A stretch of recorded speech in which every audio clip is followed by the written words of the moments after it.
mulai ya.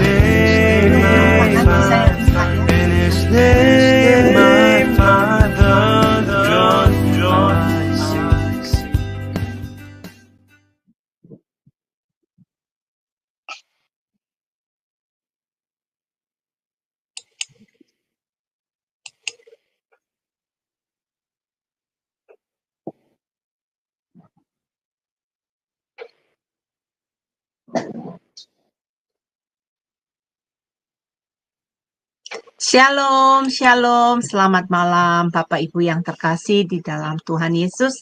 Tidak terasa hari ini hari Jumat ya, kita kembali lagi.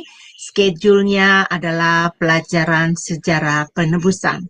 Bapak Ibu yang terkasih, saya percaya Bapak Ibu yang haus akan kebenaran firman Tuhan pasti senang sekali untuk belajar, karena melalui pelajaran sejarah penebusan ini kita bisa masuk ke dalam Alkitab ya, jadi kita bisa mengetahui isi Alkitab itu secara detail.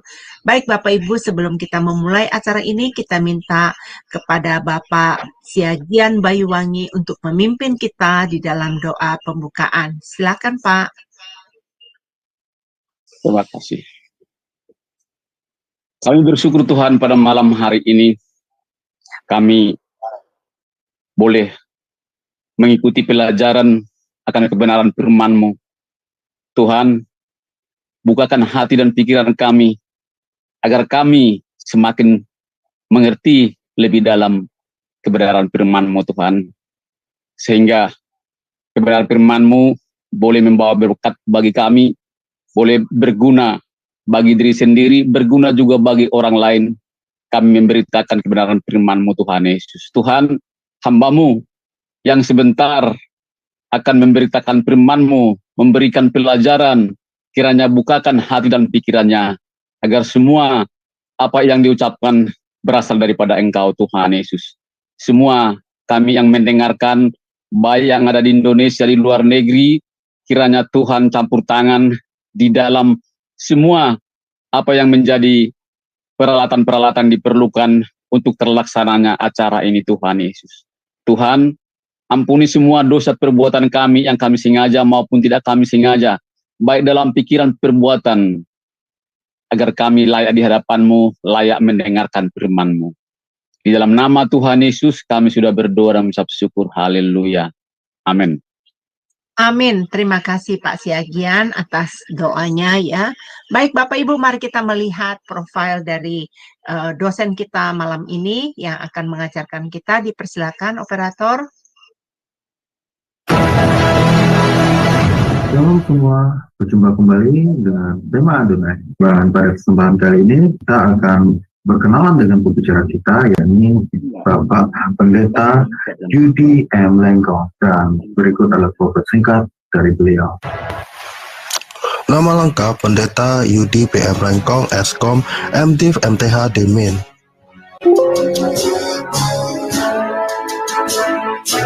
Tanggal lahir Manado 21 Oktober tahun 1979. Alma mater Sarjana Komputer Eskom di Universitas Bina Nusantara Jakarta pada tahun 2003. Master of Divinity MDiv di The Presbyterian General Assembly Theological Seminary Florida US pada tahun 2010.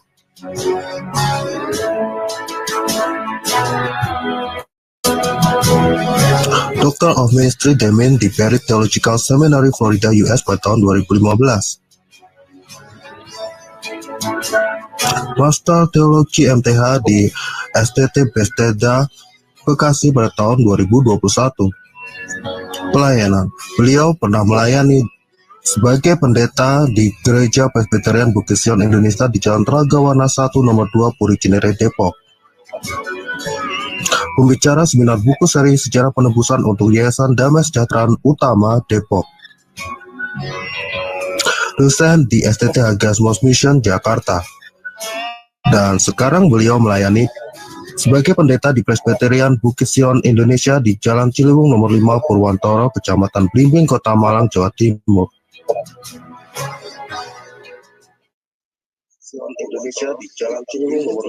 Baik, terima kasih untuk operator yang telah menampilkan dari profil dari Bapak Pendeta Yudi Lengkong ya. Bapak Pendeta Yudi Lengkong adalah dosen yang mengajar dan dia sudah fasih untuk mengajarkan kepada kita mengenai pelajaran sejarah penebusan. Bapak Ibu, walaupun Anda setelah menjadi pendeta ataupun sudah menjadi anak Tuhan ya, mungkin sudah bolak-balik baca Alkitab Perjanjian Lama sampai Perjanjian Baru, percayalah Bapak Ibu. Bapak Ibu perlu memakai kacamata dari sejarah penebusan untuk melihat lebih dalam, lebih detail ya. Kayak seperti hari ini mengenai Raja Ahaz. Mungkin Bapak Ibu belum tahu kronologinya ya, bagaimana cerita yang lebih dalamnya. Mari Bapak Ibu, saya mengundang Bapak Ibu fokus ya kita mempelajari hari ini. Termasuk saya mau mengulangi pelajaran ini kembali dan saya mempersilakan kepada Pak Pendeta Yudi Lengkong untuk memaparkan pengajaran ini. Dipersilakan kan. Terima kasih Ibu Heni. Shalom Bapak Ibu sekalian. Saya bersyukur karena lewat kasih karunia Tuhan kita bisa bertemu kembali. Dan hari ini kita akan melihat mengenai, kita masih melihat tentang raja-raja di dalam silsilah Yesus Kristus.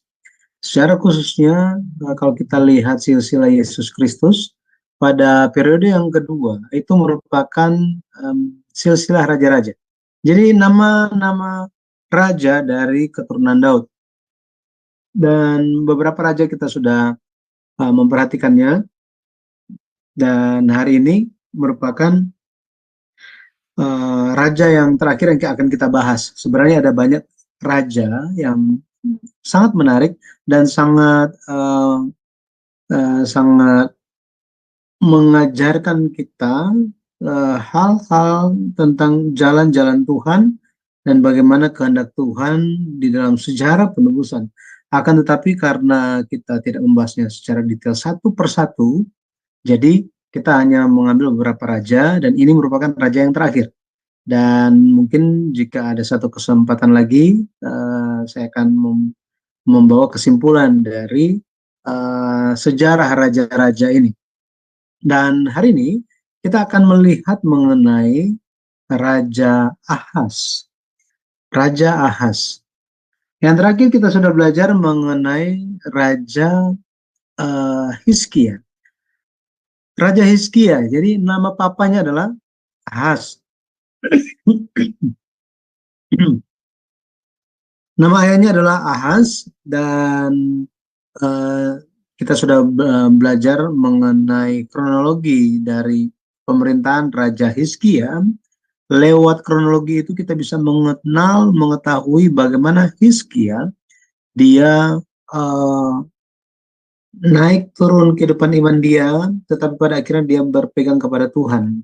Tetapi ada hal yang fatal terjadi, dia menunjukkan segala ujung-ujung atau sudut-sudut istana raja, sehingga pada akhirnya di kemudian hari Raja Babel menyerang Yerusalem. Itu semua karena akibat kesombongan dari Hizkia. Nah, baik. Jadi hari ini kita akan melihat mengenai Ahaz, papanya Hizkia. Nah, Ahaz ini kurang enak untuk dibahas sebenarnya. Biasanya kalau kita ngobrol-ngobrol gitu ya, terus ada yang mau ceritain tentang keburukan orang, kita kan pada akhirnya, awalnya semangat mendengar gitu ya. Oh ya, dia kayak gitu. Oh ya, waduh, ternyata dia. Tapi kalau terus dengar, akhirnya kita akan apa? Aduh, kapan ini berhenti dengar cerita ini? Gitu ya. Kita juga capek dengarnya, betul ya? Tetapi mau tidak mau, kita perlu mengenal tentang Ahaz ini.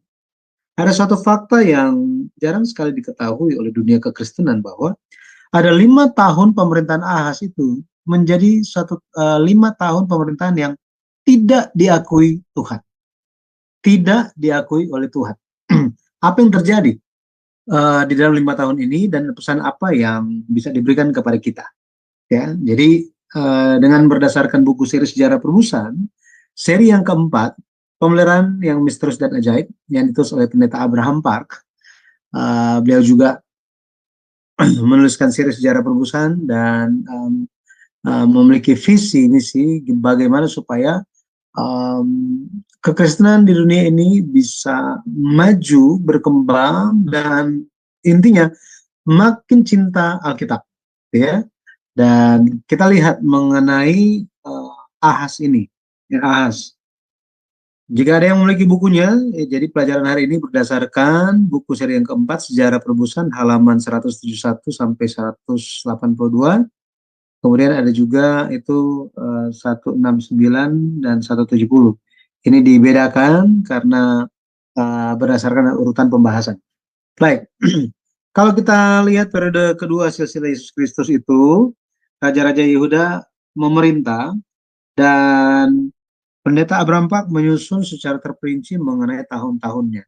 Kalau kita lihat di layar, ada background, ini bagan tahun-tahun pemerintahan dari Raja-Raja Yehuda Selatan. Di sini kita bisa melihat siapa yang memerintah bareng siapa, siapa masih ketemu sama siapa, dan apa yang terjadi di antaranya. Ini merupakan penyusunan sistematis yang pertama di sepanjang sejarah dunia. Belum ada ahli teologi manapun yang melakukan penelitian yang sedemikian detail. Mengapa demikian? Karena kitab Raja-Raja dan kitab Tawarik memiliki tantangan tersendiri.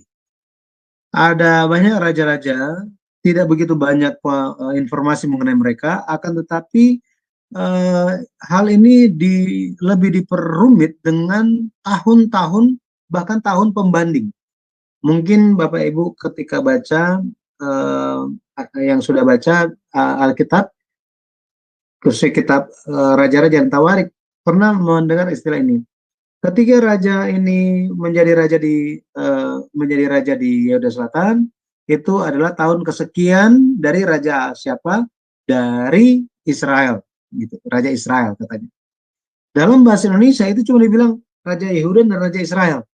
Dulu saya nggak tahu itu Raja Yehuda, Raja Israel loh, bukannya mereka sama-sama, gitu ya. Akan tetapi ternyata mereka terbagi dua, gitu ya.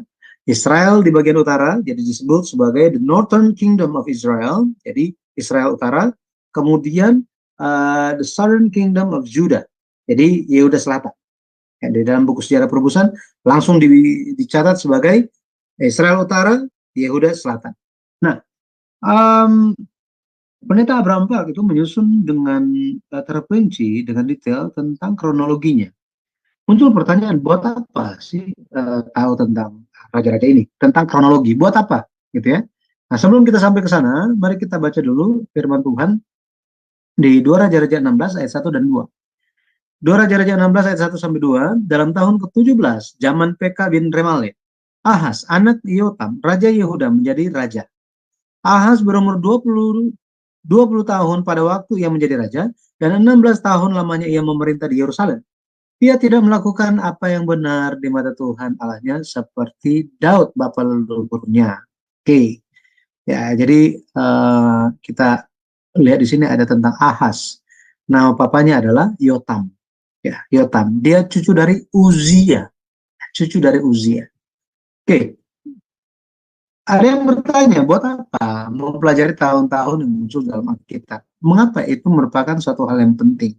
Yang pertama, tujuannya adalah untuk menampakkan kebenaran fakta bersejarah. Apa adanya. Jadi ada 3 tujuan.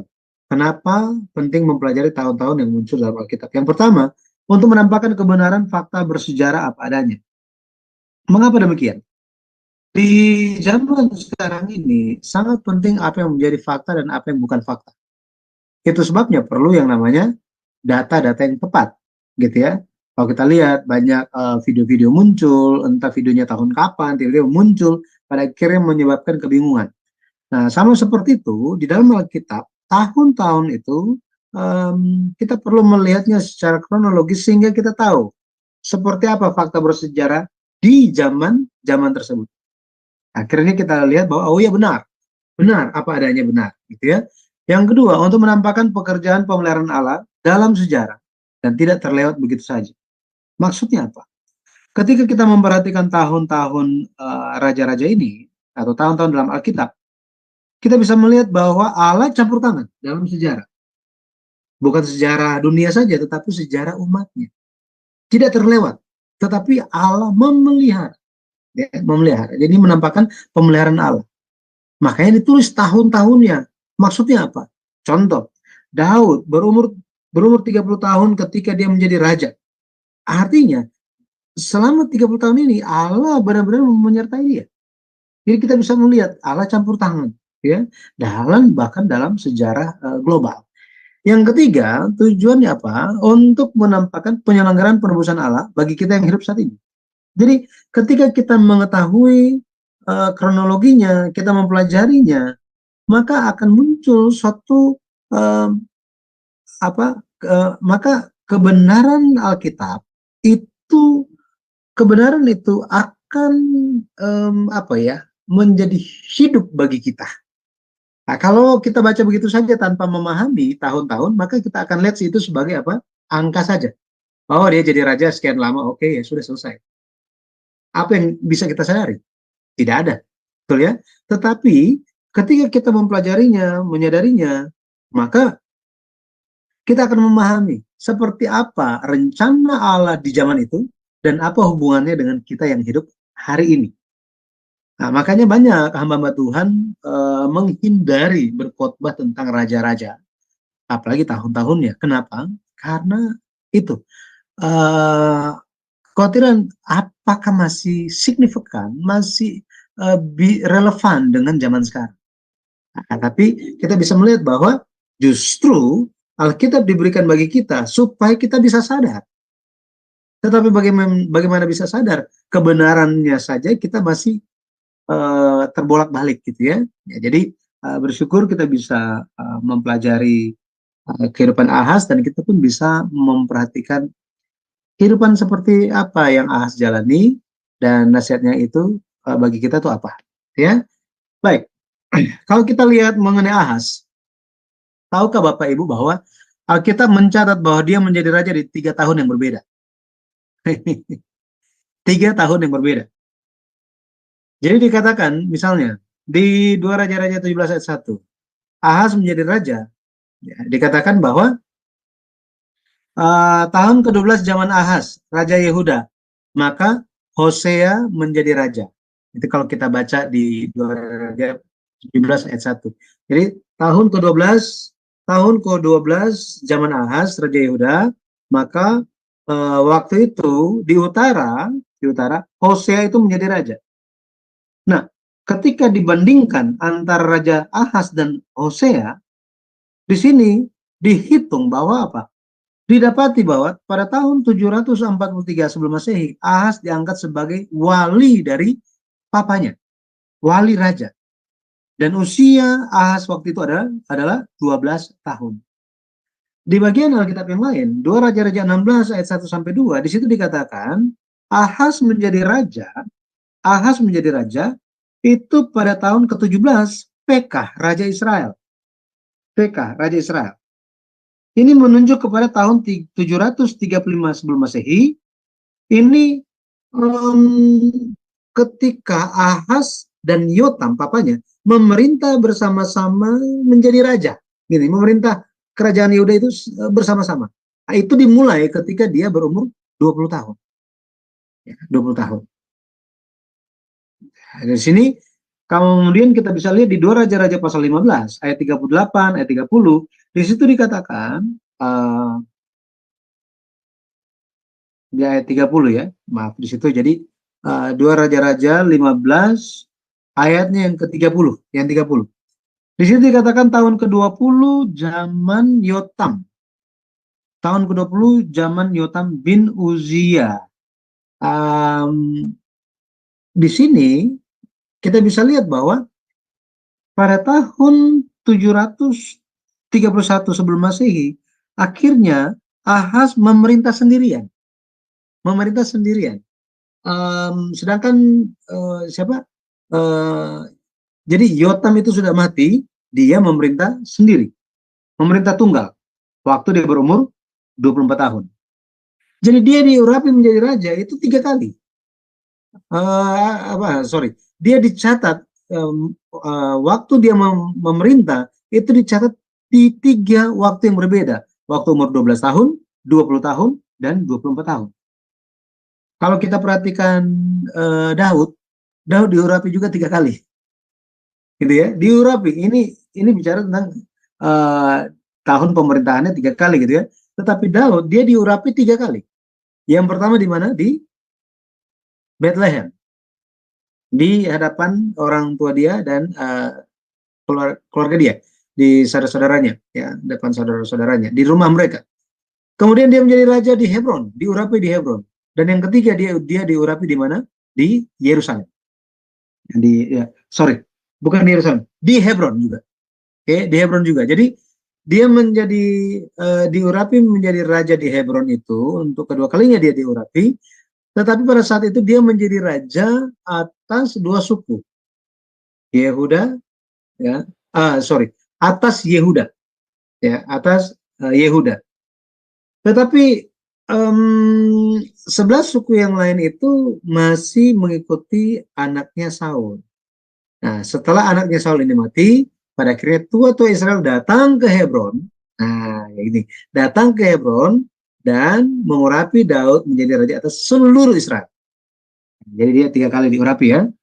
Nah, yang pertama di Bethlehem, di hadapan keluarganya. Yang kedua itu menjadi raja atas Yehuda. Kemudian yang ketiga, dia menjadi raja atas seluruh Israel.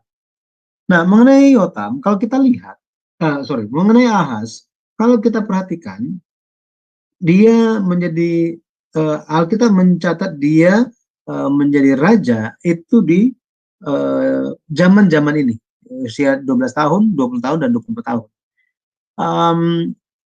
Kalau kita perhatikan, ya, kalau kita perhatikan di dalam, kalau kita mundur sebentar gitu ya, mundur sebentar mengenai Yotam, mengenai papanya Yotam, ini pun sebenarnya memiliki suatu keanehan pencatatan. Dari mana kita bisa lihat? Ya, kita mundur sebentar ya, kita bahas tentang papanya si Ahaz yang bernama Yotam. 2 Raja-Raja 15 ayat 32 sampai 33 dikatakan, dalam tahun kedua zaman Pekah bin Remalia, Raja Israel, Yotam, anak Uzia, Raja Yehuda, menjadi raja. Ia berumur 25 tahun pada waktu ia menjadi raja, dan 16 tahun lamanya ia memerintah di Yerusalem. Jadi, Yotam, menurut 2 Raja-Raja 15 ayat 32 sampai 33, Yotam ini, papanya Ahaz, menjadi raja, memerintah selama 16 tahun. Ya, 16 tahun. Tetapi kalau kita lihat ayat 30-nya, masih di pasal yang sama. Dikatakan Hosea bin Ela mengadakan persepakatan melawan Pekah bin Remalia. Dibunuhnyalah dia, kemudian dia menjadi raja menjadi raja menggantikannya dalam tahun ke-20 zaman Yotam bin Uzia. Jadi di ayat 32 dan 33 dikatakan Yotam itu memerintah selama berapa tahun? 16 tahun. Tetapi 1 ayat sebelumnya atau 2 ayat sebelumnya dikatakan bahwa dia Hosea itu menjadi raja di utara pada tahun ke-20 zaman Yotam. Loh, bukan dia cuma 16 tahun jadi raja. Kok ini muncul zaman pemerintahannya sampai ke tahun tahun ke-20? Nah, ini. Jadi kita bisa lihat bahwa apa yang terjadi di sini. Ya, apa yang terjadi di sini? Kok catatannya sepertinya tidak konsisten? Bapak Ibu bisa mengerti maksudnya? Maksud saya? Sekali lagi ya. Sekali lagi, karena ini ada hubungan pembahasannya dengan Ahaz. Sekali lagi ya, saya sampaikan begini. 2 Raja-Raja 15 ayat 32 sampai 33, di situ dikatakan Yotam memerintah itu 16 tahun lamanya. Di sini tulis ya. Jadi Yotam, ya, dalam tahun kedua zaman Pekah bin Remalia Raja Israel, Yotam, sekarang fokusnya ke Yotam. Yotam, anak Uzia, Raja Yehuda, menjadi raja. Ia di sini siapa? Yotam. Berumur 25 tahun pada waktu ia menjadi raja, dan 16 tahun lamanya ia memerintah di Yerusalem. Ayat 32 sampai 33 dikatakan Yotam menjadi raja, dia memerintah berapa tahun? 16 tahun. Tetapi pada ayat 30, kalau mundur 2 ayat, di situ dikatakan apa? Hosea membunuh PKH itu, kemudian di utara ya, di kerajaan Israel Utara, Hosea melawan PK, membunuh PK yang raja di utara, kemudian Hosea ini menjadi raja, tahun keberapa katanya? Tahun ke-20 zaman Yotam. Di sini dikatakan Yotam itu memerintah sampai tahun ke-20, istilahnya muncul tahun ke-20, sedangkan ayat 32 dan 33 dikatakan Yotam hanya memerintah 16 tahun. Nah, mana yang benar? 20 tahun atau 16 tahun? Menurut Bapak Ibu yang mana yang benar? Benar kan? Karena hal seperti ini Alkitab diserang dan mereka bilang apa? Ahli teologi liberal bilang apa? Oh, makanya Alkitab orang Kristen, Alkitab itu memang ada salah. Alkitab memang salah, terima aja apa adanya. Tetapi tidak demikian. Alkitab ditulis karena ada tujuan. Jika kita tidak paham, memang karena apa? Tuhan belum singkapkan kepada kita. Itu saja. Gitu ya. Tetapi tidak ada kesalahan dalam Alkitab. Firman Tuhan benar adanya. Jadi apa maksud ini? Kalau kita lihat mengenai Yotam, Yotam. Tadi, ini ya kan? Ya, ini saya sudah sampaikan tadi. Di ayat 32, 33, 16 tahun memerintah. Ini ayat 30, loh, memerintah sampai tahun ke-20. Jadi maksudnya ini apa ini? Maksud pencatatan ini apa? Maksudnya begini. Dari tahun 735 sebelum Masehi sampai 731 sebelum Masehi, ini dicabut dari masa ini dicabut, tidak diakui oleh Tuhan. Masa pemerintahan resmi yang dijalankan oleh Ahaz maupun Yotam. 5 tahun pemerintahan bersama antara Ahaz dan Yotam, Ahaz dan papanya Yotam, ini dikeluarkan. Tuhan tidak mengakuinya. Wah, pertanyaannya kenapa? Betul ya? Kenapa? Kenapa Tuhan, misalnya begini, kita telah belajar ketika mempelajari silsilah Yesus Kristus di bagian pertama, periode pertama, bahwa zaman perbudakan di Mesir, Tuhan tidak catat generasi-generasi atau keturunan-keturunan yang hidup di zaman perbudakan itu. Kemudian, di zaman hakim-hakim, Tuhan tidak catat nama-nama generasi-generasi yang hidup di zaman hakim-hakim. Tuhan skip semuanya dari silsilah Yesus Kristus. Ini seperti ketika ada sejarah, ada di dalam sejarah suatu bangsa, sejarah keluarga, ada sesuatu yang buruk terjadi, sampai-sampai apa? Kita tidak mau ingat tentang hal itu. Tidak mau ingat tentang hal itu. Kira-kira seperti ini. Jadi Tuhan melihatnya, Tuhan kayak nggak mau lihat mengenai hal itu. Sampai-sampai apa? 5 tahun ini tidak diakui oleh Tuhan. Padahal mereka sementara hidup memerintah. Bayangkan. Ya.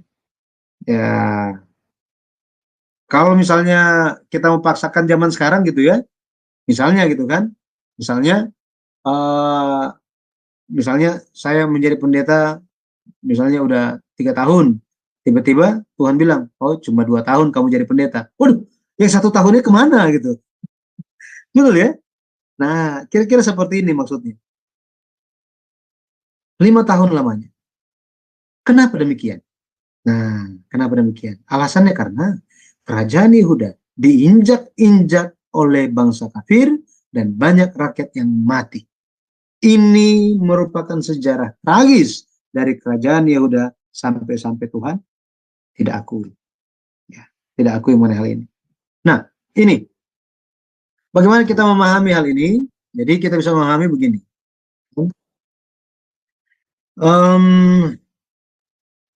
Jadi ketika Ahaz berumur, ketika Ahaz itu berumur 12 tahun,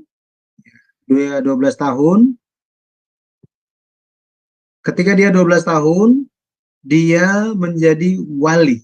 Ya, dia angkat menjadi wali di sini. Papanya masih ada. Kemudian ketika dia 20 tahun, dia resmi memerintah bersama papanya. Nah, di sini. Tetapi sejak waktu itu, Nih, sejak waktu itu Tuhan tidak menganggap ini 5 tahun ini sampai apa? Yotam mati. Nah, Yotam mati, kemudian apa? Ahaz kembali dicatat kisah tentang dia waktu dia berusia 24 tahun. Ya, 24 tahun. Seperti ini. Jadi, kemudian setelah ini Ahaz, nah ini, Ahaz memerintah. Ya, sebentar, maaf. Oke. Di Ahaz dia memerintah ya sampai 715 tahun. Nah, kenapa? Apa yang terjadi dalam 5 tahun ini? Ya, dikatakan bahwa 5 tahun ini merupakan sejarah tragis dari kerajaan Yehuda. Nah, mari kita lihat. Kita lihat apa yang terjadi. Ya, Yehuda diinjak-injak oleh bangsa kafir. Kalau kita perhatikan, yang pertama, ada serangan dari Raja Aram dan Raja Israel Utara. Yaitu Rezin, Raja Aram, dan Pekah, Raja Israel Utara. Mereka menyerang Yehuda. Kalau kita lihat, ini Yerusalem, ini ada bintangnya di sini. Ya, Yerusalem, di atasnya ini Israel Utara. Jadi kita bisa lihat di sini yang agak pink ini, ya, pastel ini. Ini adalah Yehuda Selatan, yang biru ini Israel Utara, kemudian yang di atas ini Aram. Yang terjadi, Raja Aram yang bernama Rezin menjadi satu dengan Raja Israel Utara yang bernama Pekah. Mereka menyerang ini. Jadi mereka menyerang Yehuda Selatan. Mereka menyerang Yehuda Selatan. Dan pada waktu itu kalau kita lihat, Rezin itu menawan banyak sekali orang Yehuda. 2 Tawarik 28 ayat 5 mencatat hal itu. 2 Tawarik 28 ayat 5. Kemudian Pekah juga. Pekah itu membunuh 120.000 kesatria Yehuda dan menawan 200.000 rakyat Yehuda. Dan apa yang terjadi pada waktu itu? Pada waktu itu kedua raja tersebut, ya Raja Israel Utara dan Raja Aram, mereka bermaksud untuk menghancurkan keturunan Daud. Jadi keturunan Daud itu pokoknya dimusnahkan semuanya. Lalu angkat anak Tabel, ini orang luar, bukan orang Yehuda, bukan suku Yehuda, sebagai raja untuk gantiin Ahaz. Ya, Ahaz. Itu ditulis di kitab Yesaya. Yesaya pasal 7 ayat 5 sampai 6. Nah, kalau kita lihat ketika mendengar ancaman dari dua kerajaan yang kuat di zaman itu, makanya Ahaz itu menjadi takut. Rakyat pun menjadi gemetar. Mereka apa? Waduh, ya. Ketika ketika mereka melihat peperangan itu, mereka lihat bahwa anak-anak raja pun mati terbunuh, pejabat-pejabat pun telah dibunuh dalam serangan dua kerajaan ini. Jadi apa yang menjadi tujuan Raja Aram dan Raja Israel Utara hampir terwujud, gitu ya, hampir terwujud. Nah, di saat yang seperti ini, Allah mengutus Yesaya. Ya, Allah mengutus Yesaya. Dan kenapa? Apa yang terjadi? Karena Ahaz ingin bersandar kepada Raja Asyur. Nih, lihat di bagian atas ini. Jadi di bagian utaranya lagi, di bagian utaranya Aram, itu ada wilayah kekuasaan Raja Asyur. Ya, Raja Asyur. Dan apa yang terjadi? Yesaya mengatakan bahwa jangan bersandar kepada bangsa Asyur, bersandarlah kepada Allah. Kenapa? Karena Allah telah berjanji kepada Daud. Allah akan melindungi keluarga Daud, keturunan Daud. Sampai Yesaya bilang, jika kamu tidak percaya, mintalah tanda, maka Allah akan berikan kepadamu. Tapi kalau kita lihat, Ahaz dia mengeraskan hatinya dan dia tidak mau bersandar kepada Allah. Dia nggak mau. Dia menolak Allah dan dia tetap bersandar kepada Raja Asyur. Ini yang terjadi. Ya. Di tengah-tengah kesusahan, Ahaz menampakkan kejahatannya, menolak Allah yang ingin membantu dia. Bayangkan, Bapak Ibu, kalau misalnya kita tahu ada orang susah untuk makan, terus kita mau kasih makanan, gitu ya, kita mau kasih makanan, dia bilang apa? Sorry, ya, lebih baik saya mati kelaparan daripada terima makanan dari kamu. Waduh, bisa emosi kan? Bisa emosi yang seperti ini. Tuhan pun sama lihat yang seperti begini. Tuhan marah atas dia, ya. Tetapi pada akhirnya Ahaz dia diserang juga oleh bangsa Edom dan Filistin. Jadi dia sementara diserang, dia minta bantuan Raja Asyur. Sebelum bantuan ini tiba, dia sudah diserang oleh Edom dan Filistin. 2 Tawarik 28 ayat 16 sampai 18. Nah, kalau kita lihat,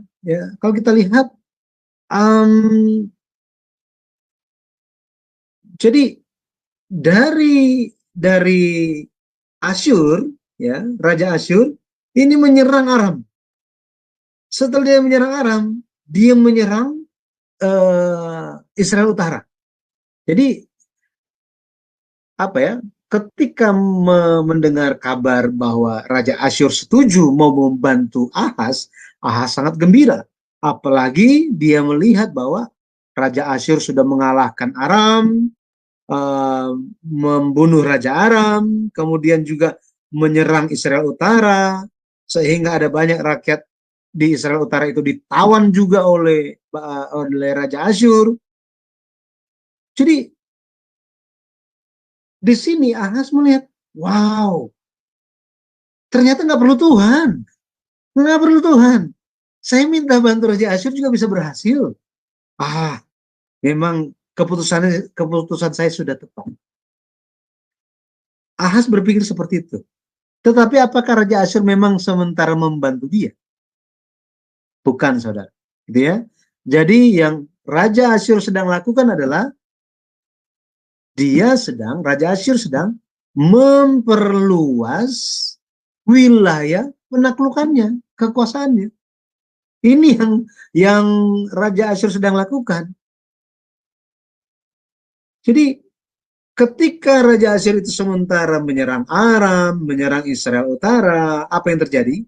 Yang terjadi adalah Filistin menyerang Yerusalem.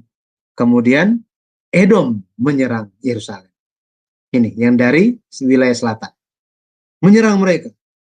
Pada akibatnya banyak orang ditawan juga. Dan kota-kota strategis dari Yehuda itu banyak direbut oleh musuh.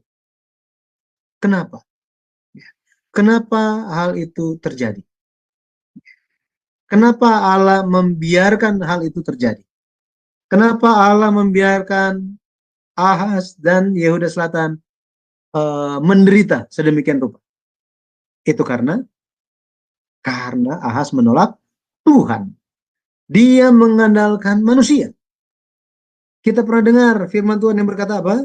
Terkutuklah mereka yang bersandar kepada manusia. Ya, harus bersandar hanya kepada Tuhan saja. Tetapi kita bisa melihat bahwa Tuhan membuat orang-orang yang sombong, orang-orang yang tidak taat kepada firman Tuhan, seperti Ahaz itu, seperti rakyat Yehuda itu, menderita. Supaya apa? Supaya mereka bertobat.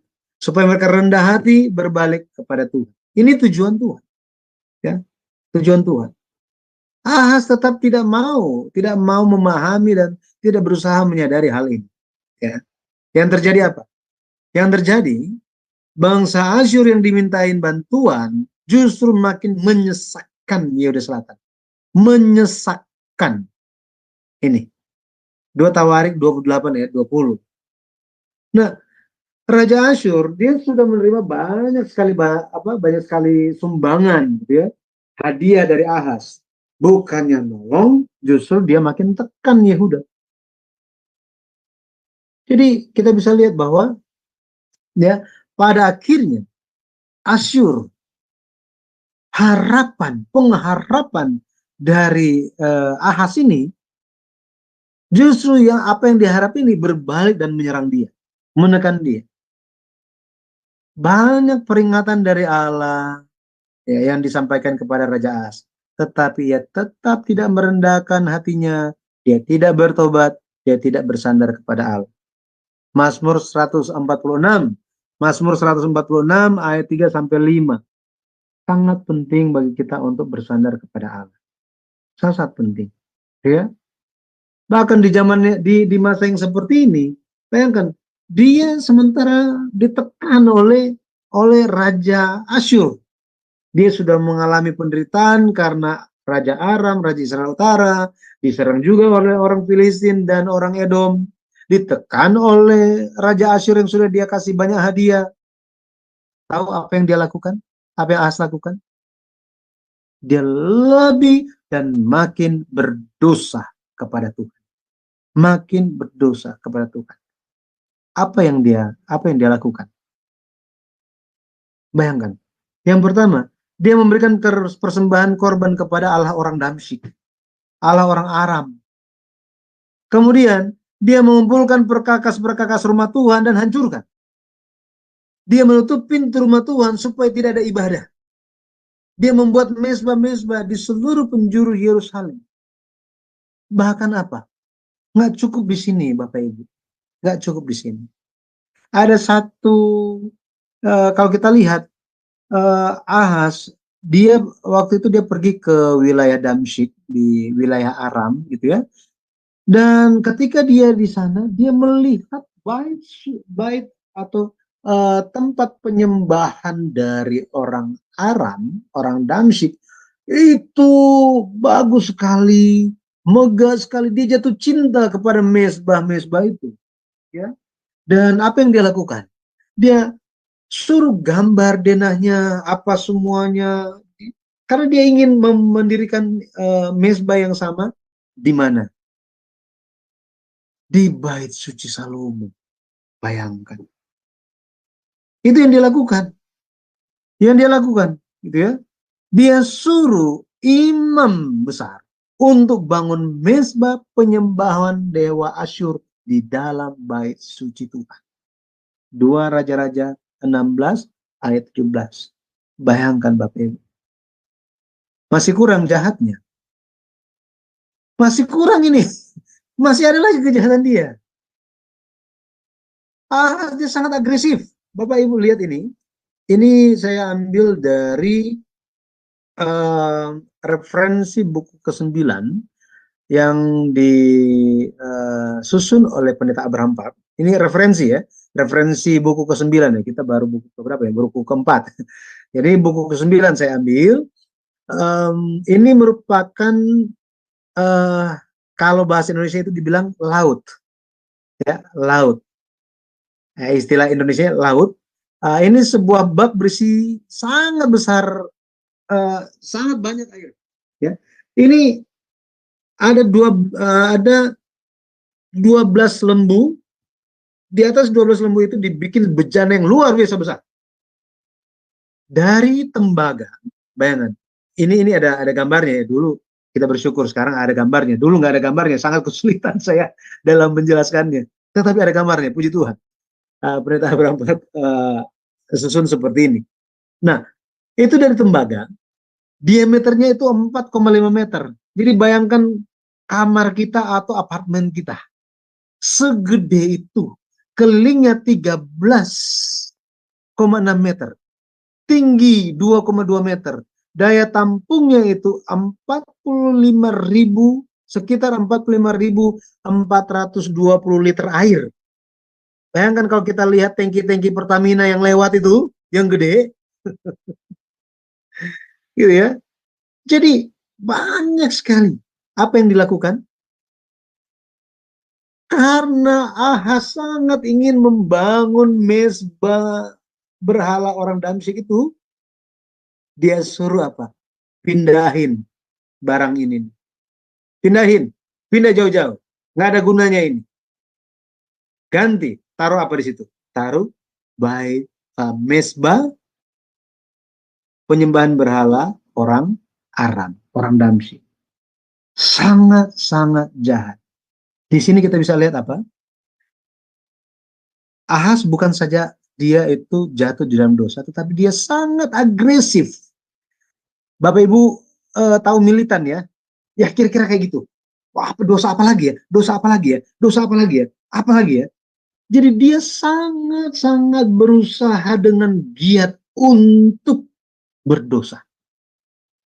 Wah, ini sangat parah kan ya? Makanya 5 tahun kekosongan itu ya terjadi. Tetapi itu terjadinya ketika Ahaz sementara memerintah bersama dengan Yotam.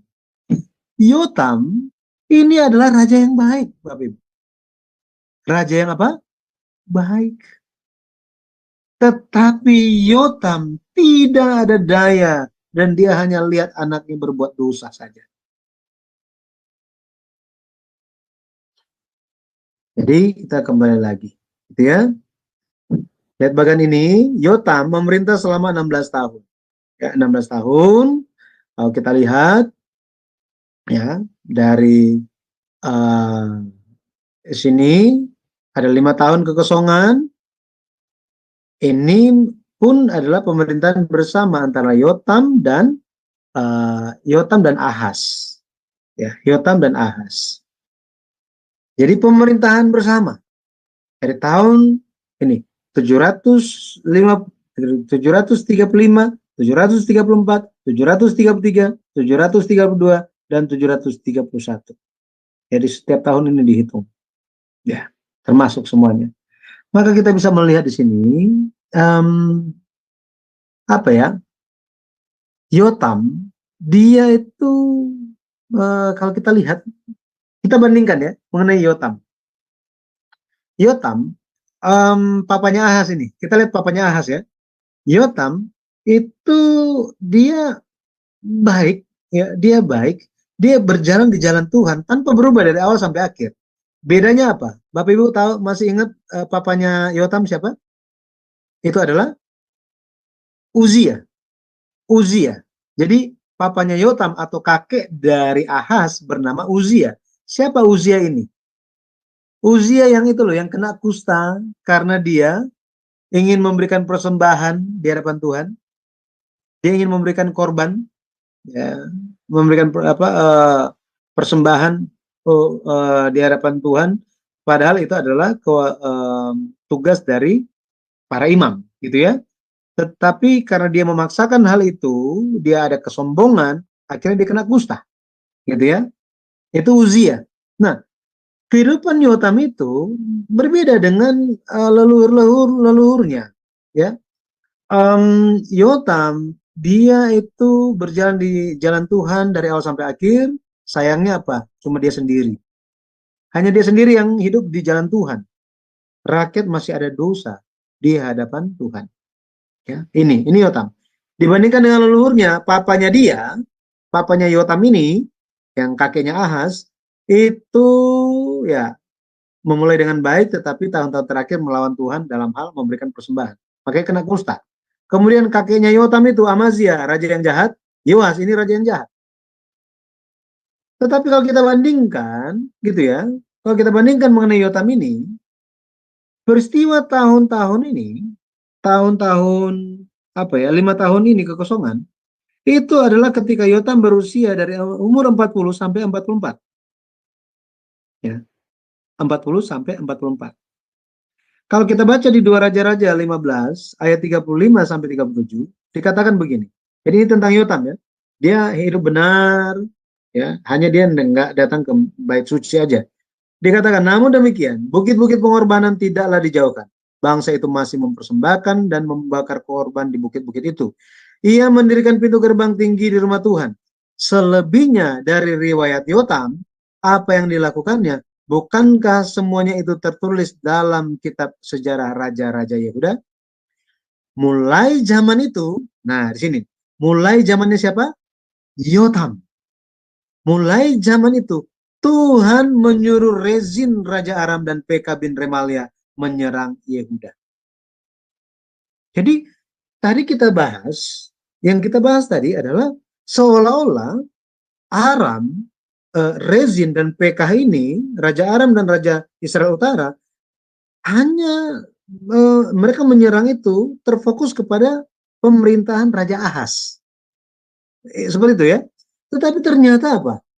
Mereka menyerang di zamannya Yotam.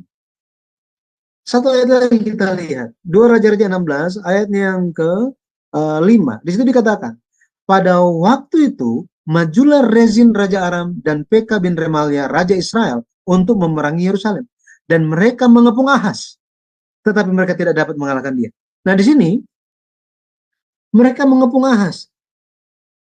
Di sini kita bisa mengerti bahwa ketika Yotam dan Ahaz itu memerintah bersama-sama, pada waktu pada waktu Yotam itu umur 40 tahun, apa yang terjadi? Tuhan mengirim ini Pekah dan Rezin. Hal ini terjadi. Kenapa? Karena Yotam, Yotam ini dia tidak memperhatikan. Dia hanya benar sendirian saja.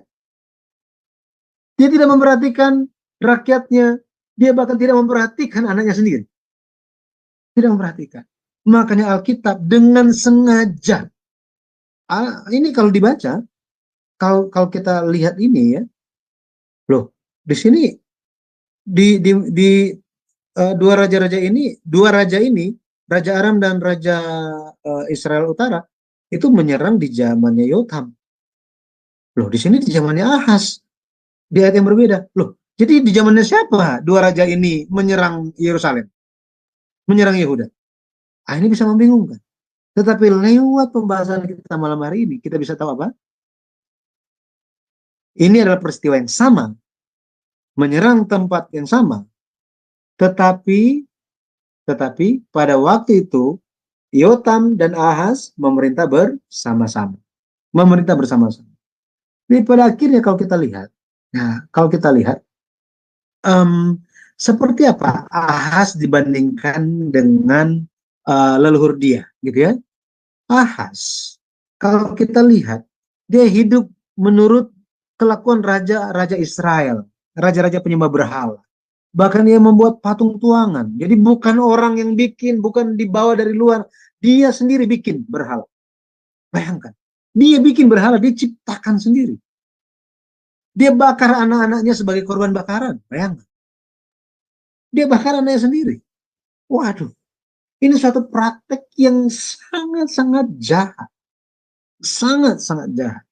Sebelumnya nggak ada yang begini. Nggak ada. Dan dia memberikan persembahan korban di bukit-bukit pengorbanan, di tempat-tempat tinggi, di bawah setiap pohon yang rimbun. Jadi kalau misalnya ada 1 juta pohon rimbun di Israel, di Yehuda Selatan, maka ada 1 juta mesbah penyembahan berhala di Yehuda. Bayangkan, sangat-sangat jahat, sangat aktif kejahatannya. Udah setan bener dia ini. Seperti itu. Dia seperti membuka diri, ya inilah saya. Ya memang jadi penuh dengan setan gitu, ya, kejahatan. Uzia, ya kakek dia, raja yang memulai tapi ya memang melawan Tuhan. Pada akhirnya Yotam baik seumur hidupnya. Anaknya dia, bayangkan anaknya dia. Ini Hizkia beruntung karena dia tidak dibakar gitu ya, jadi korban. Ini Hizkia sangat-sangat bersyukur. Kenapa? Ketika dia tahu saudara-saudara dia itu pergi dibakar sama papanya sendiri, dia bisa selamat. Dia bersyukur di hadapan Tuhan. Iya kan? Ya kan dia tahu mengenai hal ini. Papa dia sendiri yang lakukan. Ya. Jadi ketika Raja Ahaz itu sementara jahat-jahat, dia hidup, waduh, full gaspol apanya? Gaspol dosa dan kejahatan. Anaknya mendapat pengaruh yang baik. Dari siapa? Siapa? Hizkia itu mendapat pengaruh dari Yesaya. Betul ya? Yesaya. Maka bersyukur di tengah-tengah dosa dan kejahatan dunia yang begitu gelap ini, masih ada hamba-hamba Tuhan yang setia mau doakan kita, ya. Masih ada rekan-rekan pelayanan yang mau melayani kehendak Tuhan, ya. Jadi kalau kita lihat, ya, Ahaz dia hidup, ya, dia melakukan perbuatan keji. Perbuatan keji, kata keji itu kekejian yang ditujukan kepada Ahaz, bahasa Ibraninya itu adalah toeba, ya, toeba, memuakkan, menjijikkan. Jadi semua tindakan Ahaz itu membuat Allah itu pengen muntah. Allah pengen muntah, ya, karena penyembahan berhala. Jadi hari ini pun sama. Ketika kita sementara menjalankan kehidupan iman kita, ya, tetapi di saat yang sama kita sedang terpesona kepada dunia, gitu ya, maka pada akhirnya penyembahan kita pun yang terbagi dua, mendua hati, itu membuat Tuhan pengen muntah jadinya. Nah itu. Jadi kita harus berjaga-jaga mengenai hal ini, ya. Berjaga-jaga mengenai hal ini. Kita bercermin lewat mereka, gitu ya, lewat Raja Ahaz dan Yotam ini. Kesimpulannya, kita bisa lihat bahwa krisis pewarisan iman ini membawa perubahan yang sangat drastis dalam keluarga. Ya, benar ya?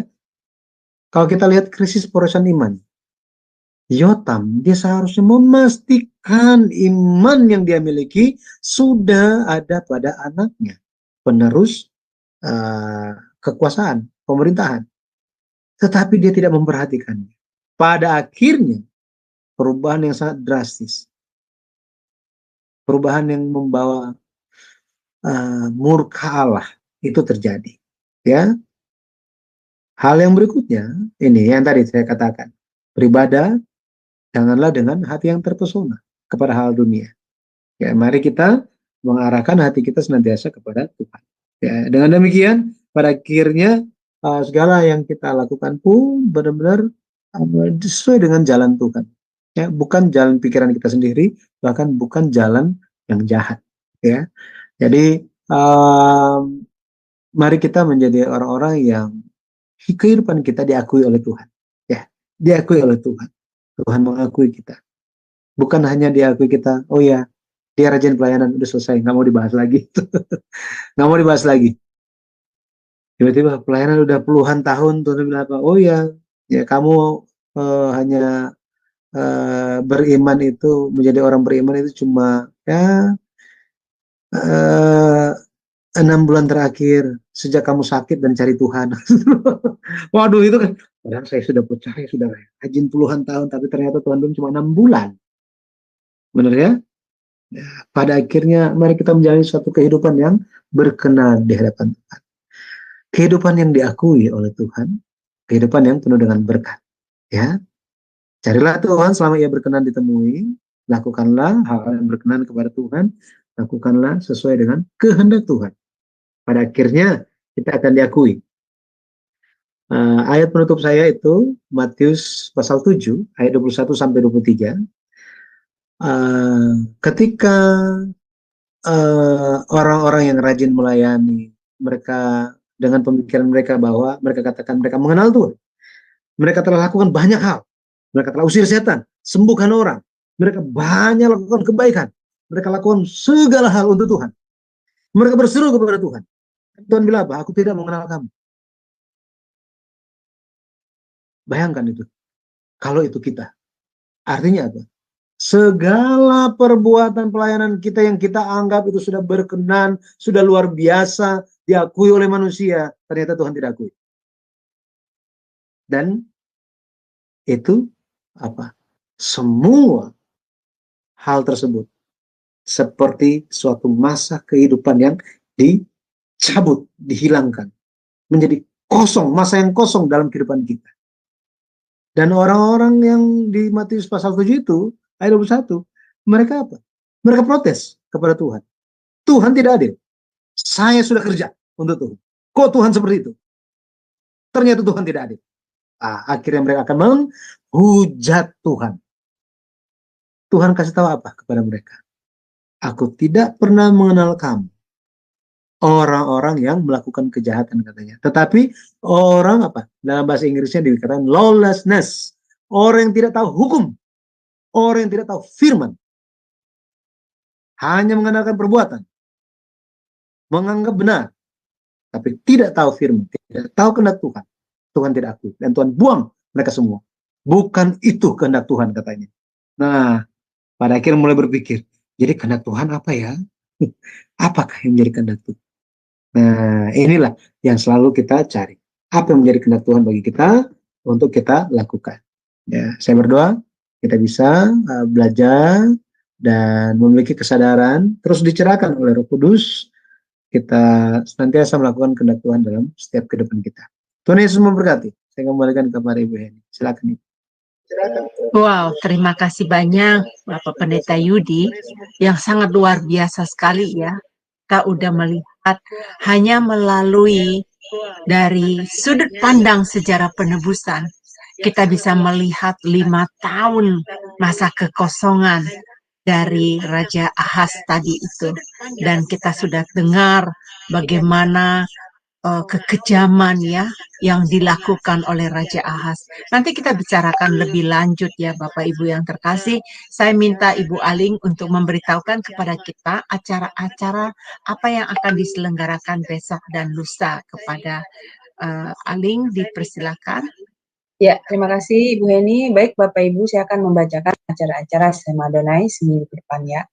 Baik, dimulai dengan besok hari Sabtu, tanggal 10 Februari 2024 di jam 19.00 waktu Indonesia Barat, di Sema Adonai akan kembali ada kelas pembelajaran firman dengan tema dampak perceraian pada anak. Nah, ini sangat menarik ya Bapak Ibu untuk kita pelajari dan ketahui sesuai dengan Alkitabiah.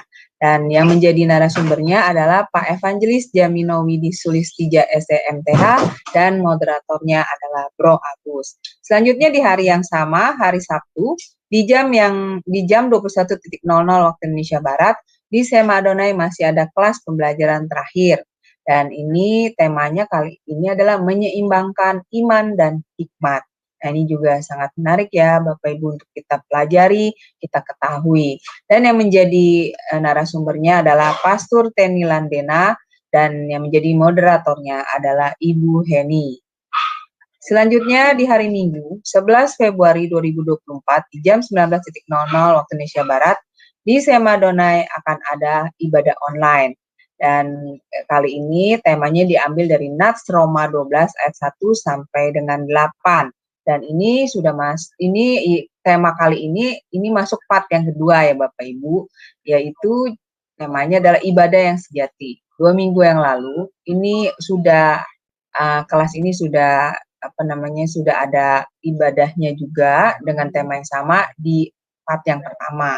Dan yang menjadi liturgisnya itu adalah Ibu Puana, dan yang menjadi live songnya adalah Ibu Murni, dan yang menjadi narasumber dari khotbah untuk minggu ibadah online kami adalah Pak Pendeta Daniel Palungan yang adalah gembala kami sendiri. Dan untuk ibadah online Sema Adonai ini hanya ada di channel Cahaya Firman ya Bapak Ibu.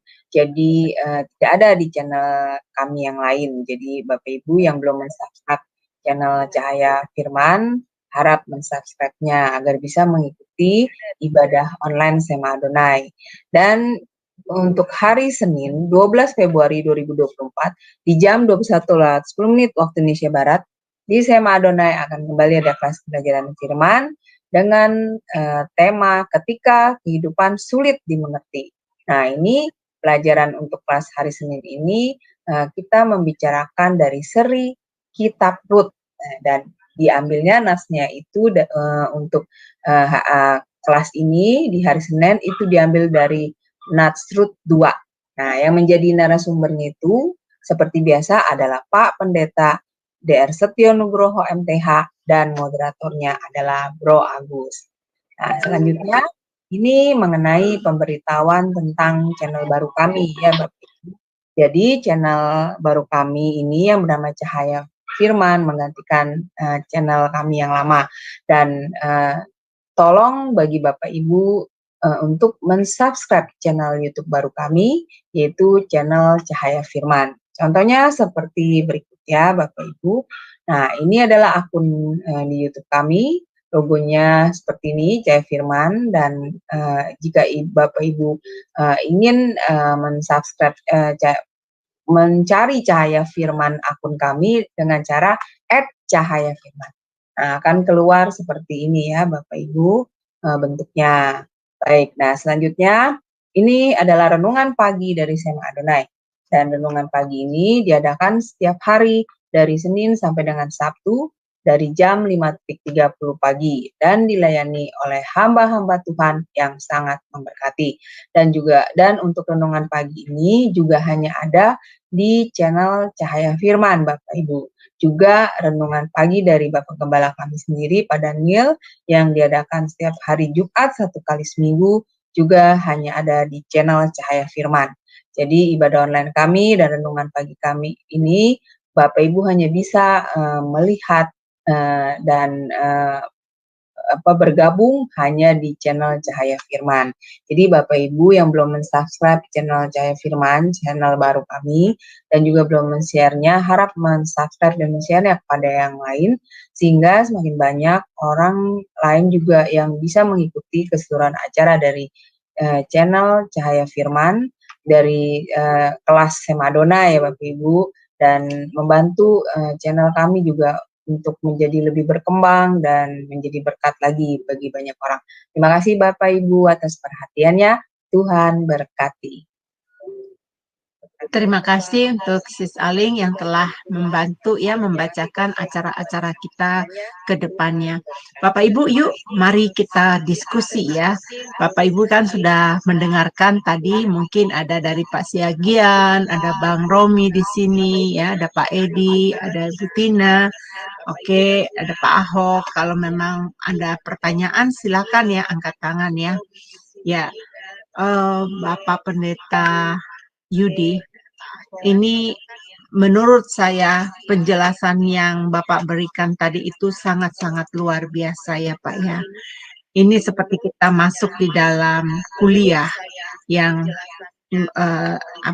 mendapatkan secara detail, dan memang sepengetahuan saya juga memang hanya melalui dari sudut pandang sejarah penebusan ini kita bisa melihat tadi seperti Bapak katakan ada kontraversi yang antara orang yang mengatakan selama berapa tadi 20 ada perbedaan gitu ya.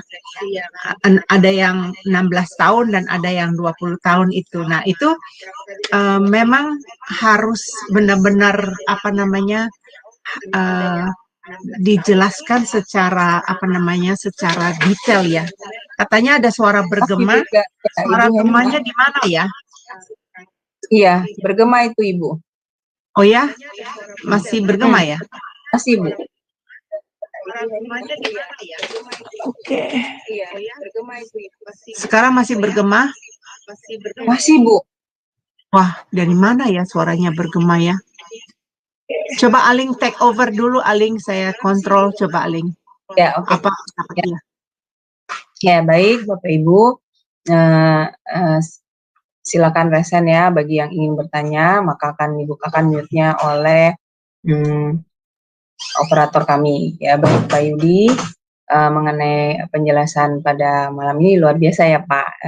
Di situ bisa kita lihat bagaimana ketika firman Tuhan itu, ajaran kebenaran itu tidak diwariskan ya Pak ya. Berarti kan mengalami krisis ya Pak Yudi ya, ketika hal itu tidak diwariskan oleh Raja Yotam ya Pak pada Raja Ahaz ya. Jadi dia benar sendiri gitu ya Pak. Seperti tadi Bapak bilang dia benar sendiri, dan akhirnya generasi penerusnya itu tidak mengenal kebenaran ya Pak Yudi, kebenaran dari Pak firman Tuhan itu ya. Nah, kalau seperti ini Pak, ini pasti kan tidak berkenan ya Pak Yudi, sikap seperti Raja Yotam ini yang dia tidak mewariskan kebenaran firman ini kepada anaknya. Nah, ini bagaimana Pak Yudi? Apakah Tuhan Tuhan juga tidak menyukai ya Pak, tidak berkenan ya dengan apa yang dilakukan oleh Raja Yotam ini? Ya, bagaimana Pak Yudi? Silakan. Ya, jadi memang Tuhan itu, kita perlu lihat hal ini dari sudut pandang sejarah penebusan, bahwa Tuhan apakah tujuan Tuhan dalam menggelar sejarah penebusan itu? Itu adalah sejarah penebusan itu adalah untuk tujuan utamanya adalah supaya Yesus datang, Mesias datang, dan menjalankan pekerjaan penyelamatan. Tetapi Tuhan datang, ketika Tuhan datang itu, benar-benar dia ingin supaya dia datang melalui orang-orang yang memegang perjanjiannya, ya. Tetapi dalam faktanya, di dalam sejarah penebusan, ada orang-orang yang seharusnya menjadi saluran atau menjadi suatu channel, suatu lorong untuk kedatangan Tuhan. Justru orang-orang ini yang ingin menghambat atau ingin satu, dia tidak mau tahu, dia tidak peduli, dan dia sepertinya dia tidak tahu lagi tentang tujuan itu apa, dia hanya fokus kepada dirinya sendiri. Dalam hal ini mengenai Yotam, dia kembali lagi, dia fokus, yang penting saya benar, nggak apa-apa, yang penting saya yang benar, it's okay. Orang lain seperti apa ya, itu masing-masing lah ya penyelamatan ya, sorry ya, tetapi ya itu masing-masing, yang penting ini. Atau yang penting saya sudah ajarkan, itu terserah dia, tinggal imannya dia. Dan sudah apa? Ya Tuhan, saya sudah lakukan tugas saya. Nah, nggak bisa begitu. Benar-benar kita harus sampaikan apa yang bisa kita katakan, tetapi kita perlu mengingat mereka di dalam doa kita. Nah, seperti ini. Jadi karena seharusnya Yotam itu dia melihat bahwa kerajaan janji Tuhan itu adalah kerajaan Daud, buyutnya dia itu tidak akan terputus. Pokoknya mereka akan melanjutkan pemerintahan sebagai raja selama mereka hidup di jalan Tuhan. Itu sebabnya Yotam, dia seharusnya sadar bahwa apa? Dia tidak menjadi raja untuk selama-lamanya. Karena dia hanya seorang manusia. Maka dia perlu mempersiapkan anaknya. Jadi dia persiapkan anaknya. Ketika umur 12 tahun, oke, kamu jadi raja ya. Gitu ya, latihan sekarang dari papa. Tetapi dia hanya dia hanya memperhatikan, mempedulikan mengenai hal bagaimana memerintah dengan baik. Itu saja. Iman dari anak yang bernama Ahaz itu, dia tidak perhatikan. Itu sangat-sangat disayangkan. Kalau zaman sekarang ini, itu seperti orang tua yang hanya ingin anaknya berhasil, sukses di sekolah, tetapi nggak sukses di gereja. Oh, ada juga seperti ini ya Pak Yudi kasusnya. Oh ya. Pernikahan. Ya, banyak seperti itu. Iya, ada juga kasusnya seperti ini ya Pak Yudi, pernikahan antar pasangan yang beda agama ya. Ya kan, ada kan banyaknya terjadi ya Pak zaman sekarang. Nah, lalu kemudian ketika menikah, pasangan ini membebaskan anak-anaknya ini memilih agamanya menurut keinginan mereka sendiri. Nah, ini juga sebenarnya termasuk hal yang seperti tadi Pak Yudi ajarkan ya, bahwa mewariskan imannya itu ya dengan salah ya, seperti itu ya Pak Yudi kira-kira. Itulah Yotam modern zaman sekarang, iya kan? Itu Yotam modern. Saya juga pernah bertemu dengan keluarga yang seperti itu. Mereka bilang, ya keluarga kami memang begitu, ya memang papanya juga seperti itu, nggak ke gereja juga. Akhirnya dibilang anak-anaknya dia, ya terserah kalian mau yang mana. Ya saya juga nggak bisa apa-apa, saya diam saja, saya doa. Yang penting saya doa. Nah, ini satu hal yang salah. Gitu. Iya, Harus campur tangan. Karena apa? Karena bagaimana iman dalam keluarga itu tanggung jawab kita. Gitu. ya orang tua ya betul ya seperti itu. Jadi prinsip kebinekaan tunggal ikan dalam kerohanian itu tidak boleh berlaku ya sebetulnya. Itu salah penerapan itu. Salah penerapan. Baik. Terima kasih. Semoga Bapak Ibu yang mendengar ini bisa mendapatkan pencerahan ya mengenai pertanyaan. Ya, baik. Ini ada Pak Siagian. Ya, silakan Pak Siagian buka sendiri ininya. Silakan Pak. Ya, selamat malam Pak Yudi. Selamat Saya malam, baru Pak kali ini Siagian. masuk, ya karena ini kan saya lihat tadi sudah buku keempat gitu. Saya sebetulnya kepingin belajar ini. Ya, saya mohon maaf nanti kalau salah penanggapan saya. Judulnya tadi kan kekosongan 5 tahun pemerintahan Ahaz. Kan seperti itu. Di dalam dua raja-raja itu kan ditulis di situ Yotam memerintah selama 16 tahun. Terus lagi ditulis Yotam memerintah sampai tahun ke-20. Jadi kan 5 tahun dibilang kekosongan itu. Menurut saya kekosongan yang dibilang itu, apakah itu disebut kekosongan apa yang 5 tahun itu kan karena tidak diakuin Allah gitu loh Pak. Jadi apakah jadi pemerintahan itu sebetulnya ada kan 5 tahun itu. Cuman yang 5 tahun itu menurut pandangan saya tidak diakuin oleh Allah. Sama dengan seperti kasusnya Raja Saul kan. Raja Saul yang pernah saya baca itu, kalau Raja Saul itu kan di 1 Samuel 13 ayat 1 kan ditulis 2 tahun dia memerintah. Nah, seperti itu. Tapi di Kisah Para Rasul 13 ayat 21, Saul memerintah 40 tahun. Nah, ada yang menerangkan pendeta kepada saya itu, sebetulnya Saul itu memerintah 40 tahun sebetulnya. Tapi yang diakuin Allah itu hanya 2 tahun. Apa benar seperti itu? Jadi kembali kita ke konteks kekosongan 5 tahun pemerintahan Ahaz itu, menurut saya, ini pandangan saya, pemerintahannya sebetulnya ada 5 tahun itu bukan kosong. Nah, seperti itu Pak gitu. Itu kalau saya bandingkan dengan pemerintahan Raja Saul seperti itu Pak.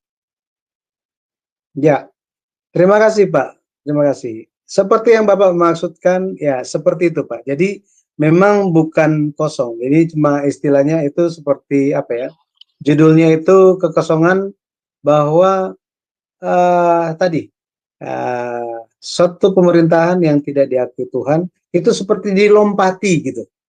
Seperti dilompati gitu. Semuanya tetap berlangsung seperti biasa. Tetap ada orang-orangnya, ada peristiwanya, tetapi Tuhan lompat gitu. Tuhan lompat langsung ke 20 gitu. Jadi dari yang ke-16, 17, 18, 19, 20 itu Tuhan seperti nggak perhatikan gitu, mengenai hal itu.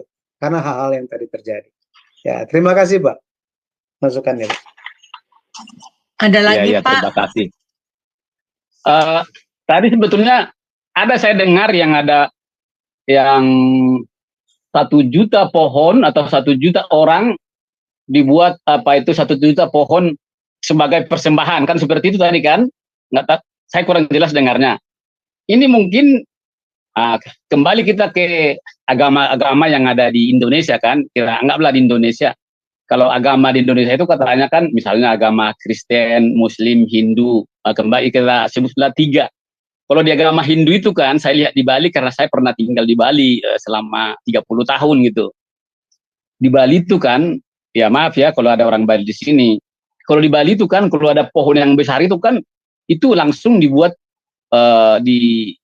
disarungin gitu lah. Dibuat sarungnya, dibuat persembahan sesajen gitu.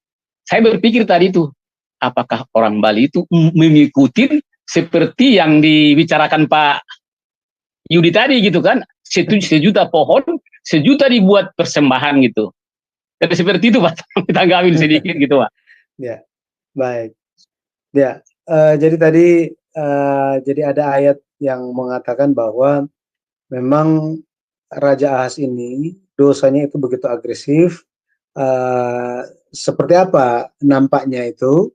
Jadi nampaknya itu dia membuat berhala, dia lihat ada bukit pengorbanan, taruh mezbah di situ.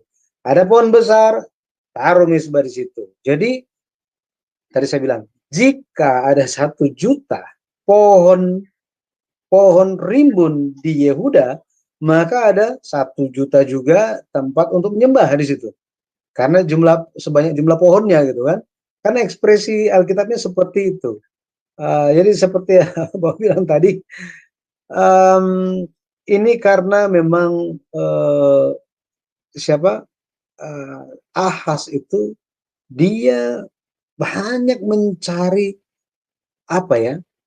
seperti untuk memuaskan diri dia, hati dia. Makanya dia melihat apa yang menurut dia baik untuk disembah, apa yang baik dibikin, ya dibikinlah semuanya. Ya, seperti itu. Saya nggak tahu apakah orang Bali melihat dia atau dia pernah ke Bali. Itu yang saya tanya Pak tadi. Apakah orang Bali itu keturunannya dia gitu Pak? Ya, tapi tradisi Bali itu memang ada tradisi, ada alasan mereka sendiri, gitu ya. Mereka melihat ciptaan, menghargai ciptaan. Bukan hanya pohon yang besar, pohon yang kecil pun mereka sarungin, Pak. Saya perhatikan begitu, karena ini kayaknya yang kecil juga ada yang mereka sarungin gitu. Mungkin mayoritasnya yang besar, tapi kalau yang di depan rumah kecil, apa boleh buat gitu. Ya, tapi mungkin itu ada alasan tersendiri bagaimana orang Bali mereka melakukan hal itu. Nah itu saya kurang begitu jelas kenapa. Ya, Terima kasih Pak masukannya Pak. Iya, nanti yang lain dulu bertanya, kalau saya dikasih kesempatan bisa sampai malam ini. Nggak apa-apa Pak, masih boleh Pak. Silakan Pak, satu lagi, silakan. Kalau mau. Itu tadi kan yang mau kita pelajari ini kan masalah raja-raja. Itu saya pernah baca itu yang masalah Saul itu kan sebetulnya apa benar itu Raja Saul itu sebetulnya sudah ditetapkan Tuhan raja sampai seumur hidupnya selama-lamanya gitu. Tapi karena perbuatannya tidak mengindahkan perintah Tuhan, jadinya dia diputus kerajaannya itu. Seperti itu yang saya baca dan juga yang pernah saya dengar seperti itu. Apa benar seperti itu Pak? Mungkin nanti kita di tahap selanjutnya apa gimana gitu. Apa bisa dijelaskan seperti itu biar tambah ini yang saya baca ini masalah Raja Saul ini gitu Pak. Itu aja pertanyaan saya satu lagi. Baik Pak, terima kasih Pak Syagi ya. Jadi mengenai Saul, ada yang bilang begini. Tuhan nggak menentukan Saul menjadi raja. Tuhan menentukan Daud. Ada yang berpikir seperti itu juga. Makanya dia itu jahat itu Saul itu karena memang Tuhan nggak mau dia sebenarnya. Karena itu kan maunya orang Israel. Orang Israel yang datang kepada Samuel, kemudian mereka tuntut, akhirnya Samuel bilang kepada Tuhan agak terdesak, Tuhan bilang ya udahlah pilihlah itulah salah satu yang mana itu ya nanti ketemu yang ini ya dia aja. Seolah-olah Daud bukanlah raja yang Allah pilih. Nah ini karena alasan-alasan itu. Tetapi Saul dipilih Tuhan. Itu firman Tuhan. Gitu ya. Saul dipilih oleh Tuhan. Itu sebabnya ketika jadi ada bacaan-bacaan itu ada semuanya.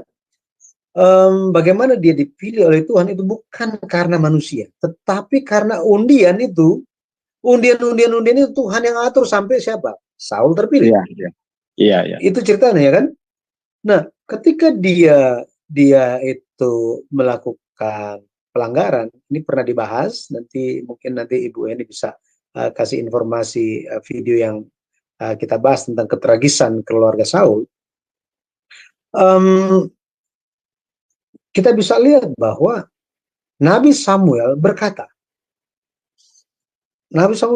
bahwa memang kerajaan ini akan diberikan kepadamu, tetapi karena engkau itu kan karena dia protes kepada Nabi Samuel, dia mohon kepada Nabi Samuel, dia pegang jubah Samuel terus sobek. Itu sobek. Iya, iya. Langsung Samuel bilang, seperti itu, maka seperti yang Bapak bilang tadi, gitu ya. Jika Saul benar-benar dia apa namanya? Dia ikut, dia taat kehendak Tuhan, maka Tuhan dia akan tetap menjadi raja, gitu ya. Dia akan tetap menjadi raja. Ini kita berandai-andai kan ya, benar ya, karena ini semua nggak tertulis. Tetapi Tuhan bilang, engkau akan menjadi raja untuk seterusnya, katanya. Betul ya? Mungkin akan ada yang tanya, loh, kalau dia menjadi raja dari suku Benyamin, sedangkan janji Tuhan adalah lewat Yehuda. Nah, ini kan, lewat Yehuda. Oh, berarti nanti Tuhan bingung dong. Harusnya kan lewat Yehuda, kok ini lewat Benyamin? Nah, di sini kita bisa lihat bahwa janji Tuhan itu akan digenapi. Pasti digenapi dengan cara Tuhan dan dengan cara yang telah ditetapkan oleh Tuhan. Itu Tuhan kita. Satu hal yang kita pikir, bagaimana mungkin itu terjadi? Betul ya? Bagaimana mungkin itu terjadi? Kan Tuhan janjinya itu akan datang, Mesias akan datang dari Yehuda. Tapi kok lagi lewat Benjamin? Ya kan? Ingat bahwa yang datang itu adalah siapa? Mesias. Kembali lagi ya, Mesias. Yesus datang lewat Yehuda. Itu sudah ditetapkan, gitu ya.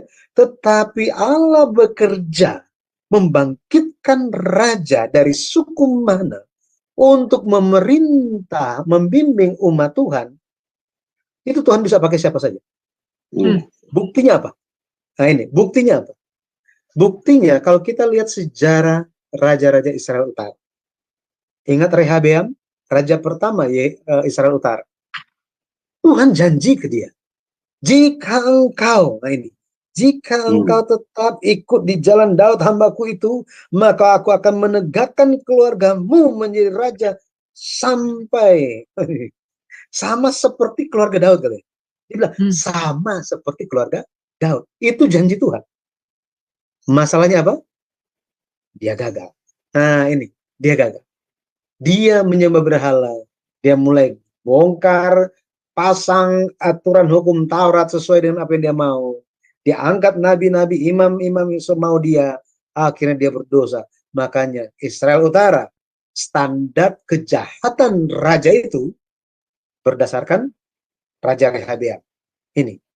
Setelah waktu berlalu, muncul satu orang yang namanya Yehu. Pada akhirnya dia menjadi raja. Yehu ini, dia bukan siapa-siapa. Dia bukan siapa-siapa. Tetapi dia, Tuhan katakan kepada dia, Yehu, aku akan pakai engkau untuk membinasakan keluarga Ahab. Semuanya, engkau akan hapus semuanya. Akan terjadi, pokoknya Ahab apa yang akan terjadi kepada dia, istrinya apa yang akan terjadi, anak-anaknya apa yang akan terjadi. Jadi Yehu sudah diberitahu. Tuhan bilang apa? Engkau akan menjadi raja. Yang di sini, engkau akan menjadi raja. Dan jika engkau mengikuti jalan hambaku Daud, sekali lagi, mengikuti jalan hambaku Daud, maka keluargamu akan kutetapkan menjadi raja yang besar seperti Daud. Tapi dia juga nggak taat. Gitu. Nah, seperti ini. Pada akhirnya sama terjadi keluarga Daud juga. Iya kan? Terjadi di keluarga Daud juga. Yosia, raja yang luar biasa hebatnya. Luar biasa hebat. 4 anaknya, tidak satu pun yang benar. Satu pun, gak ada yang benar. Akhirnya Tuhan bilang apa? Selesai. Aku bilang, sudah janji kepada Daud. Daud, jika engkau, keturunanmu, hidup di jalanku, maka aku akan menjaga engkau. Keturunanmu tidak akan terputus menjadi raja. Si Raja Daud pun dia berikan pesan yang sama kepada Salomo. Sebelum Daud mati, dia nggak kasih wasiat yang lain-lain. Dia cuma bilang kepada Salomo, Salomo, aku akan mati. Jika engkau hidup di jalan Tuhan, engkau taat kepada firman-Nya, maka engkau akan disertai, engkau akan berhasil, tidak akan putus keluarga. Tetap jika engkau berbalik daripadanya, engkau akan terima hukuman. Tuhan itu adil. Benar ya? Dia itu adil. Nggak mungkin dia itu cuma kasih, oh ya, oh dia bikin salah, tutup mata aja. Oh dia lakukan bagus, dia lakukan dosa, tutup mata aja. Itu bukan Tuhan yang adil. Sama seperti orang tua kan? Orang tua menegur. Sama, Tuhan pun lakukan itu. Tetapi di zaman raja, di zaman anak-anak Yosia menjadi raja, bergantian. Ternyata apa? Ternyata mereka hidup jahat di mata Tuhan. Pada akhirnya, Tuhan menggenapi apa yang dinubuatkan kepada Nabi Yesaya. Nabi Yesaya.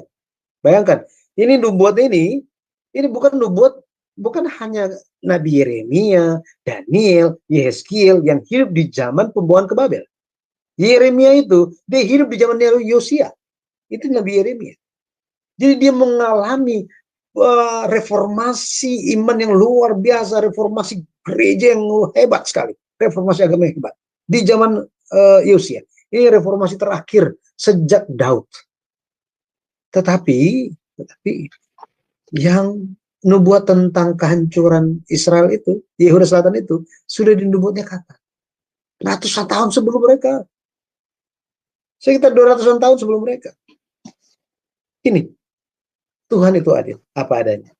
Jadi seperti tadi, apakah Tuhan menjanjikan itu? Ya, Tuhan janjikan. Jika dia hidup benar, Tuhan akan membangun kerajaan yang hebat lewat Saul. Sayangnya enggak. Gitu, Pak Segian. Ya. Iya. Terima kasih Pak penjelasannya Pak. Terima kasih Tuhan memberkati. Wow, luar biasa ya, nggak terasa sudah malam ya. Kita enak sekali berbincang-bincang ya, asik kalau kita belajar firman Tuhan ini. Seperti Pak Siagian ini orang yang teliti, orang yang ingin mau tahu tentang sejarah Alkitab, fakta sejarah Alkitab ya. Tapi buat Pak Siagian jangan khawatir, Bapak bisa pergi ke channel saya Omi Hen. Channel Omi Hen ini kayak gini Pak. Nah, di sini nih nanti di playlistnya itu ada pelajaran-pelajaran ya Pak. Jadi Bapak bisa lihat di playlistnya lebih lengkap. Karena kalau di Cahaya Firman itu baru diisi belum semuanya. Jadi nanti Bapak bisa pergi ke channelnya Omi Hen ini. Jangan lupa di-subscribe ya Bapak Ibu. Dan Bapak Ibu bisa melihat pelajaran dari buku 1, buku kedua, buku ketiga yang sudah dipelajari ada di playlistnya saya buat ya. Ada di sini. Itu aja informasinya. Nah, Pendeta Yudi luar biasa ya Raja Ahaz ini ya. Biasanya ya di masa sulit orang-orang tuh mengandalkan Tuhan. Wah, saya udah bentok nih. Saya kayaknya nggak bisa melakukan perkara ini tanpa Tuhan. Pasti sadar mereka membutuhkan Tuhan. Tapi Ahaz ini luar biasa malah melawan Tuhan, tambah memberontak dia ya. Tambah dia melawan Allah gitu loh.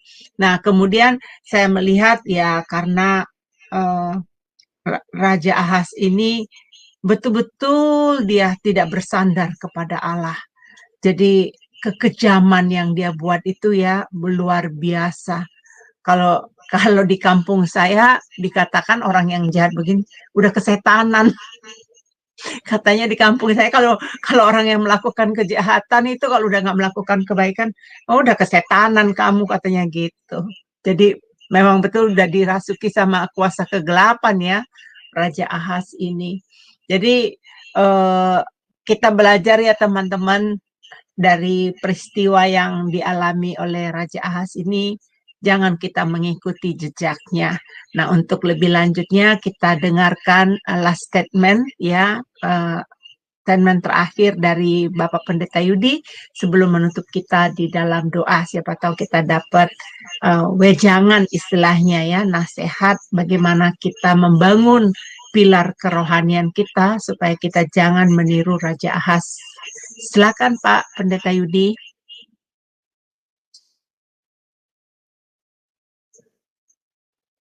Nubuat tentang Mesias, tentang kelahiran Yesus yang sering kita baca di hari Natal,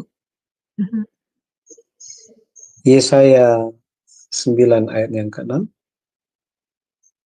itu merupakan suatu tanda yang luar biasa yang diberikan kepada umat manusia, bahwa di dalam keadaan yang sangat sulit, keadaan yang sangat terdesak, di ujung ombak, di hadapan maut, krisis yang terbesar, tetapi janji pengharapan tentang kedatangan Mesias, seorang putra ya akan dilahirkan bagimu, ya, seorang putra, kelambang pemerintahan ada di atas bahunya, dan dia akan disebutkan orang penasihat ajaib, Allah yang perkasa, Bapa yang kekal, Raja damai.